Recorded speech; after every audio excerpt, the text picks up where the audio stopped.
हिमाचल और हरियाणा सरकार ने आदि बद्री बांध के निर्माण के लिए समझौता ज्ञापन पर किए हस्ताक्षर। सरस्वती नदी का 215.35 करोड़ रुपए की अनुमानित लागत से होगा पुनरुद्धार।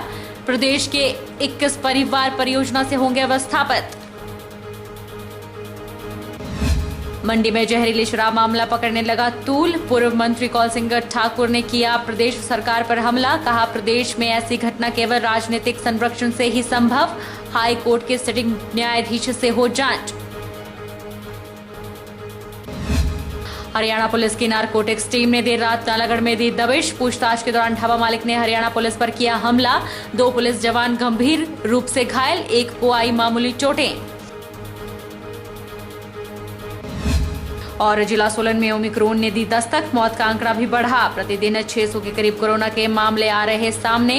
सीएमओ ने कोरोना एसओपी का पालन करने का लोगों से किया आग्रह। नमस्कार, आप देख रहे हैं HP 24x7। मैं हूं जनीशा। हिमाचल प्रदेश सरकार और हरियाणा सरकार के बीच पंचकुला में हरियाणा के यमुनानगर जिले के आदि बद्री क्षेत्र के पास हिमाचल में 77 एकड़ में आदि बद्री बांध के निर्माण के लिए एक समझौता ज्ञापन हस्ताक्षरित किया गया। इस परियोजना के माध्यम से 215.35 करोड़ रुपए की अनुमानित लागत से सरस्वती नदी का पुनरुद्धार होगा। हिमाचल प्रदेश के मुख्यमंत्री जयराम ठाकुर और हरियाणा के मुख्यमंत्री मनोहर लाल खट्टर की उपस्थिति में दोनों राज्यों के मुख्य सचिवों ने राज्य सरकारों की ओर से आदि बद्री बांध के निर्माण के लिए समझौता ज्ञापन पर हस्ताक्षर किए। इस ऐतिहासिक अवसर पर मुख्यमंत्री जयराम ठाकुर ने कहा कि इस समझौता ज्ञापन से प्रधानमंत्री का सपना पूरा होगा। उन्होंने 3 अप्रैल 2014 को कुरुक्षेत्र में जनसभा को संबोधित करते हुए सरस्वती नदी का पुनरुत्थान करने के प्रति अपनी प्रतिबद्धता जताई थी। जयराम ठाकुर ने कहा कि परियोजना हिमाचल के लिए अत्यंत लाभदायक सिद्ध होगी, क्योंकि इससे हिमाचल प्रदेश की 3.92 हेक्टेयर मीटर प्रतिवर्ष पेयजल की आवश्यकता की पूर्ति होगी और प्रभावित बस्तियों के लिए सिंचाई के पानी की उपलब्धता के लिए 57.96 हेक्टेयर मीटर पानी निर्धारित किया जाएगा।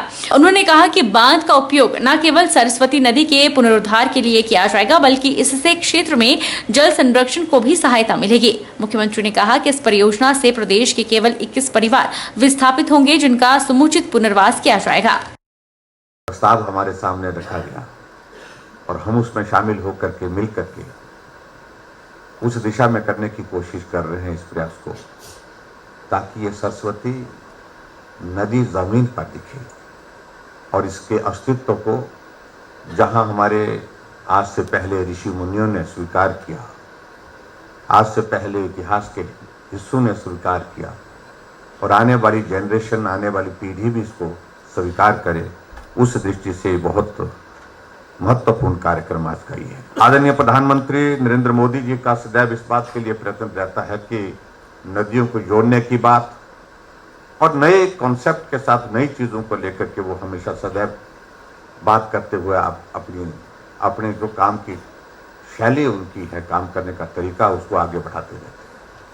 पानी पहाड़ों पर, बारिश पहाड़ों पर होती है, बर्फ पहाड़ों पर पड़ती है और उसके बाद नदी नालों का वहाँ से शुरुआत होती है और आखिरकार वो पानी बहते बहते आगे चला जाता है और हिमाचल के हिस्से में बहुत ज़्यादा नहीं रहता है, हरियाणा को भी मिलता है, पंजाब को भी मिलता है। तो इस तरह से मैं समझता हूँ कि एक अच्छा एक प्रयत्न है, एक प्रयास है हिमाचल के पानी को रोकने का भी, और जिससे हिमाचल के लोगों को भी बहुत बड़ा लाभ होगा। मुख्यमंत्री जयराम ठाकुर के गृह जिला मंडी के सुंदरनगर के सलापड़ में जहरीली शराब पीने से 7 लोगों की हुई मृत्यु पर कांग्रेस के दिग्गज नेता कौल सिंह ठाकुर ने सरकार पर हमला बोला है। पूर्व स्वास्थ्य मंत्री ने कहा कि मुख्यमंत्री के गृह जिले में इस तरह की आज तक ऐसी पहली घटना हुई है और ऐसी घटना राजनीतिक संरक्षण से संभव है। उन्होंने कहा कि जहरीली शराब माफियों की छोटी मछलियों को पकड़ा हुआ है, लेकिन मगरमच्छ को सरकार के संरक्षण के चलते नहीं पकड़ा जा रहा है। मैं समझता हूं मुख्यमंत्री के जिले में पहली बार ऐसी दुर्घटना हुई है और सरकार इस पर कोई विशेष ध्यान नहीं दे रही है। मैं पूछना चाहता हूं सरकार से कि कब से ये धंधा चला हुआ है, कब से ये अवैध शराब जो है निकाल करके उन रेस्टोरेंट में जो है उपलब्ध कराई जा रही है ये सब पुलिस की और जो एक्साइज एंड टैक्सेशन डिपार्टमेंट है उनके ध्यान से मैं समझता हूँ छुट्टी नहीं है बात। लेकिन क्योंकि अपराधियों को राजनीतिक संरक्षण उपलब्ध है, अपराधी जो है विधायकों की कार में घूमते हैं और उनको जो है राजनीतिक संरक्षण करके जो है उनको पकड़ा नहीं जा रहा है। जो अभी पकड़े गए हैं वो तो छोटी मछलियां हैं, वो तो सिर्फ सप्लाई का काम करते थे। लेकिन जो मगरमच्छ जिन्होंने ये जहरीली शराब तैयार की है उन तक जो है सरकार का हाथ अभी नहीं पहुंचा है। जिला कांग्रेस कमेटी मंडी के पूर्व अध्यक्ष दीपक शर्मा ने सदर भाजपा विधायक अनिल शर्मा पर क्षेत्रवाद की राजनीति को बढ़ावा देने का आरोप लगाया है। दीपक शर्मा ने कहा कि पिछले कल भाजपा विधायक अनिल शर्मा ने अपने जनसंपर्क अभियान में क्षेत्रवाद के आधार पर लोगों को भड़काने और गुमराह करने का प्रयास किया।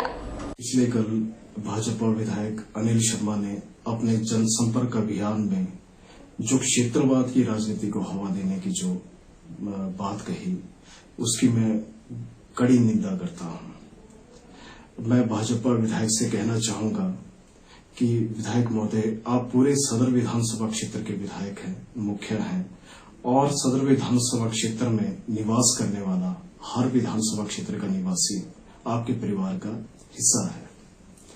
क्योंकि आपने कल ये कहा कि जो शहर के लोग हैं उनके पास ताकत आ रही है और उनके पास हमको झुकना पड़ेगा और उनके पास हमको जाना पड़ेगा। जो क्षेत्रवाद को बढ़ावा देने की आपने बात कही वो आपको नहीं करनी चाहिए थी। इसके लिए आपको क्षेत्र के लोगों से माफी मांगनी चाहिए। मैं ये कहना चाहूंगा कि विधायक महोदय से पूछना चाहूंगा कि सैगलू के नीचे के लोग, मझवाड़ क्षेत्र के लोग, तल्याड़ क्षेत्र के लोग, पंडोक क्षेत्र के लोग या शहर के लोग क्या विधानसभा क्षेत्र का हिस्सा नहीं है? क्या उनका इस क्षेत्र के प्रति कोई योगदान नहीं है? क्या उनको आप नगण्य मानते हैं? ये क्षेत्रवाद की राजनीति को बढ़ावा देना बंद करो विधायक महोदय, नहीं तो इसके परिणाम भुगतने के लिए आप तैयार रहें। शिमला में आयोजित बैठक में विभिन्न जिलों के कांग्रेस अध्यक्षों और पदाधिकारियों के द्वारा प्रस्ताव पारित किया गया है कि कांग्रेस प्रदेशाध्यक्ष कुलदीप सिंह राठौर के नेतृत्व में चुनाव लड़ा जाएगा। यह बात कांग्रेस महासचिव चेतराम ठाकुर ने मंडी में आयोजित पत्रकार वार्ता के दौरान कहा। प्रदेश कांग्रेस महासचिव चेतराम ठाकुर ने मंडी में आयोजित प्रेस वार्ता के दौरान कहा कि चुनावी वर्ष में कांग्रेस के द्वारा जिला स्तर पर सदस्यता अभियान चलाया गया है, जिसके लिए जिला स्तर पर समन्वयक नियुक्त किए गए हैं। उन्होंने कहा कि 2022 का चुनाव कांग्रेस प्रदेशाध्यक्ष कुलदीप सिंह राठौर के नेतृत्व में लड़ा जाएगा, जिसके लिए कांग्रेस के जिला अध्यक्षों व पदाधिकारियों के द्वारा प्रस्ताव पारित किया गया है और यह प्रस्ताव कांग्रेस के शीर्ष नेतृत्व को भेजा गया है। उन्होंने कहा कि कुलदीप सिंह राठौर ने जब कांग्रेस प्रदेशाध्यक्ष का कार्यभार संभाला था तो उस समय कांग्रेस गुटबाजी में बंटी हुई थी और उन्होंने कांग्रेस के संगठन को मजबूत किया, जिसका परिणाम लोकसभा के उपचुनावों में देखने को मिला और भाजपा को हार का सामना करना पड़ा। ये मेंबरशिप ड्राइव जो है ये 19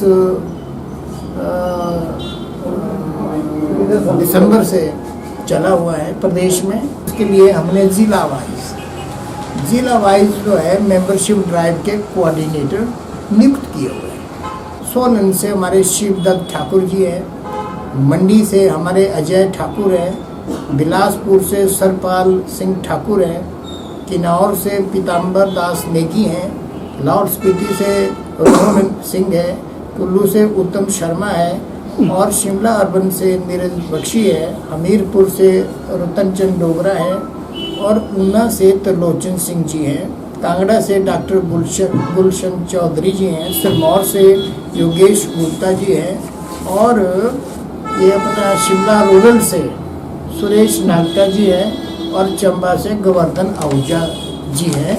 ये 13 आदमी है, 12 डिस्ट्रिक्ट है और एक शिमला जो सिटी है उसका भी अलग से इसको ट्रीट करते हैं। तो 13 जो डिस्ट्रिक्ट कोऑर्डिनेटर है इन्हें नियुक्त किया हुआ है। जो अध्यक्ष रहे, मंत्री रहे, एक्स MLA रहे और वहाँ निश्चित रूप से इसका जो श्रेय है श्री कुलदीप सिंह राठौर जी को जाता है और इसकी जो सराहना है हमारे श्रीमती सोनिया गांधी जो राष्ट्रीय अध्यक्ष है उन्होंने की, इसकी सराहना जो है हमारे राहुल गांधी जी ने की, और दिल्ली में भिन्न भिन्न जो हमारे बड़े ओहदे पर बैठे हुए जो नेतागण हैं उन्होंने भी की।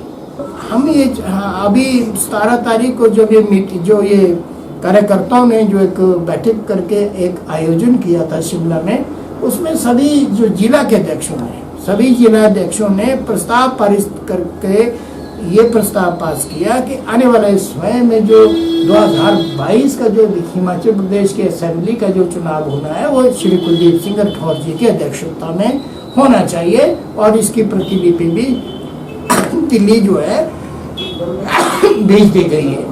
सिरमौर जिला भाजपा के उपाध्यक्ष बलबीर ठाकुर ने कहा कि गिरिपार को जनजातीय क्षेत्र का दर्जा दिलाने के लिए प्रदेश सरकार सराहनीय प्रयास कर रही है और उम्मीद है कि जल्द यह मामला सिरे चढ़ेगा। सिरमौर भाजपा जिला उपाध्यक्ष बलबीर ठाकुर ने कहा कि प्रदेश की जयराम सरकार ने शुरू से ही जनजातीय क्षेत्र मामले को लेकर गंभीरता दिखाई है और जनजातीय क्षेत्र मामले को लेकर जो भी औपचारिकताएं राज्य सरकार ने पूरी करनी थी वह सब पूरी कर ली गई है। वहीं उन्होंने सांसद सुरेश कश्यप के प्रयासों की भी सराहना की और कहा कि सुरेश कश्यप कई बार इस मुद्दे को संसद में उठा चुके हैं और मामले को लेकर सांसद शुरू से ही गंभीर नजर आए। उन्होंने उम्मीद जताई है कि जल्द ही मामला सिरे चढ़ेगा और दशकों पुरानी मांग पूरी हो जाएगी। आदरणीय जयराम ठाकुर जी की सरकार ने हाटियों के लिए बहुत कुछ कार्य किया है और हिमाचल प्रदेश सरकार ने जो भी चीज़ केंद्र सरकार ने आरजीआई ने मांगी वो सारी चीज़ें मुकम्मल करके हिमाचल सरकार ने दी है, जिसमें हमारे माननीय मुख्यमंत्री का बहुत बड़ा योगदान है। इसमें कुछ त्रुटियां पहले रही वो भी सारी अब मुकम्मल कर दी गई हैं और भारत सरकार को भेजी गई हैं। मुझे लगता है कि हाटी के लिए जिस प्रकार का प्रयास हमारे माननीय सांसद सुरेश कश्यप जी कर रहे हैं बहुत ही तेज़ी से आगे बढ़ेगा और हाटियों को अधिकार दिलाने में उनका बहुत बड़ा माननीय मुख्यमंत्री का और सुरेश कश्यप जी का योगदान रहेगा। प्रदेश सरकार के द्वारा जहां मंडी जिला भर में करोड़ों रुपए की विकास परियोजनाओं के संबंधित निर्माण कार्य करवाए जा रहे हैं, वहीं मंडी जिला ठेकेदार संघ ने सरकार के खिलाफ मोर्चा खोल दिया है और सरकार से पिछले 1 साल से लंबित पड़े भुगतान को करने की मांग की है। मंडी जिला ठेकेदार संघ ने 1 साल से लंबित पड़े भुगतान को किए जाने की मांग को लेकर मंडी जिला मुख्यालय पर विरोध प्रदर्शन किया और डीसी मंडी के माध्यम से प्रदेश के मुख्यमंत्री को ज्ञापन भेजा। ठेकेदार संघ के जिला प्रधान सुरेश ठाकुर ने कहा कि एम फॉर्म के चलते ठेकेदारों का करोड़ों रुपए का भुगतान लंबित पड़ा हुआ है और पिछले 1 साल से लंबित भुगतान न होने के कारण ठेकेदारों और उनके मजदूरों को आर्थिक समस्याओं का सामना करना पड़ रहा है। सुरेश ठाकुर ने कहा कि आर्थिक तंगी के कारण ठेकेदार न तो अपनी पारिवारिक जरूरतों को पूरा कर पा रहे हैं, न मजदूरों को भुगतान कर पा रहे हैं और न ही बैंकों का भुगतान कर पा रही है। उन्होंने सरकार से मांग की कि एम फॉर्म के मसले को सरकार 10 दिनों के भीतर सुलझाए, नहीं तो ठेकेदार सभी निर्माण कार्यों को बंद कर देंगे। हमारे एम फॉर्म की वजह से पिछले 1 साल से जो है बिल रुक चुके हैं सारे के सारे, तो इस वजह से ठेकेदारों को ये समस्या आ रही है कि उनको ना घर में अपने बच्चों के लिए उनका खर्चा कर पा रही है, ना उनके कामगार है उनका खर्चा कर पा रही है, ना बैंकों का भुगतान कर पा रही है, ना लेबर के पैसे दिए जा पा रहे हैं। तो अब तो हमें सड़कों पे आने पे नौबत हो गई है। तो इसलिए सरकार से हमारी मांग है कि ये जो एम फॉर्म का जो मसला है, ये समस्या है, इसको जल्द से जल्द 8 या 10 दिनों के भीतर पूरा करे और हमारे भुगतान करे, नहीं तो हम लोग सड़कों पे आ जाएंगे और सारे के सारे काम रोक देंगे, क्योंकि हमारे पास कोई चारा ही नहीं है इसके सिवा। इससे पहले भी हम लोग सीएम साहब से मिले थे, उनको अपनी समस्या बताई थी, उन्होंने आश्वासन दिया था। सर्किट हाउस में भी हम मिले थे, लेकिन कोई ठोस नतीजा अभी तक सामने नहीं आया हुआ है। और सरकार से मैं एक और भी अनुरोध करना चाहता हूँ कि कोई भी रूल जब बनाते हैं तो उसको बैक डेट से ना थोपे, उसको आगे की डेट से थोपे। भी आगे ये लग गया जी रूल, ये टैक्स लग गए, तो वो अगली डेट से शुरू हो ना कि पिछले जो टेंडर हुए हैं उससे शुरू हो जाते हैं।